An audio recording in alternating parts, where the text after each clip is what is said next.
अस्सलाम वालेकुम। आपके अपने चैनल खेल के मैदान से मैं मजर जावेद। नाजरीन, फ्रांस के कप्तान किलियन एम्बापे ने गोल्डन बूट अपने नाम कर लिया। फ्रांस के कप्तान किलियन एम्बापे ने रदरफोर्ड में खेले गए फीफा वर्ल्ड कप 2026 के फाइनल में स्पेन की अर्जेंटीना के खिलाफ 1-0 की फतह के बाद तारीख रकम करते हुए दूसरी मरतबा FIFA world cup golden boot का एजाज अपने नाम कर लिया। एम्बापे ने पूरे टूर्नामेंट में 6 मैचों के दौरान 10 गोल किए और 3 गोल कराने में अहम किरदार अदा किया। रियल मैड्रिड के स्ट्राइकर तीसरे नंबर के मैच में इंग्लैंड के खिलाफ फ्रांस की 6-4 की शिकस्त के दौरान 2 गोल करने से कबल गोल्डन बूट की दौड़ में लियोनेल मेसी से पीछे थे। एम्बापे के वाहिद हरीफ लियोनेल मेसी थे, जो न सिर्फ अपने कैरियर का पहला गोल्डन बूट जीतने की कोशिश कर रहे थे, बल्कि अर्जेंटीना को मुसलसल दूसरी मरतबा आलमी चैंपियन बनाने का ख्वाब भी रखते थे। 2022 के कतर वर्ल्ड कप के फाइनल में अर्जेंटीना ने पेनल्टी शूट आउट पर फ्रांस और एम्बापे को शिकस्त दी थी। तब इस बार फाइनल में अर्जेंटीना की टीम स्पेन के मजबूत दफा के सामने बेबस नजर आई और सिर्फ शॉट ही लगा सकी,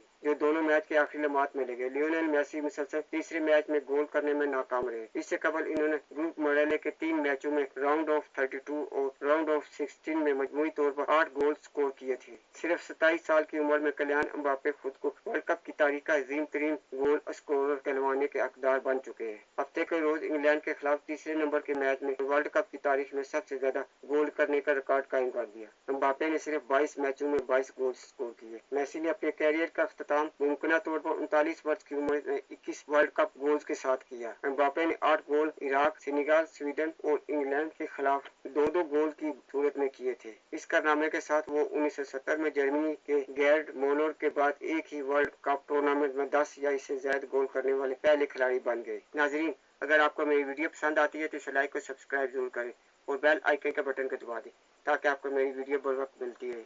इसके साथ ही मैं आपसे इजाजत चाहूँगा। अल्लाह हाफिज।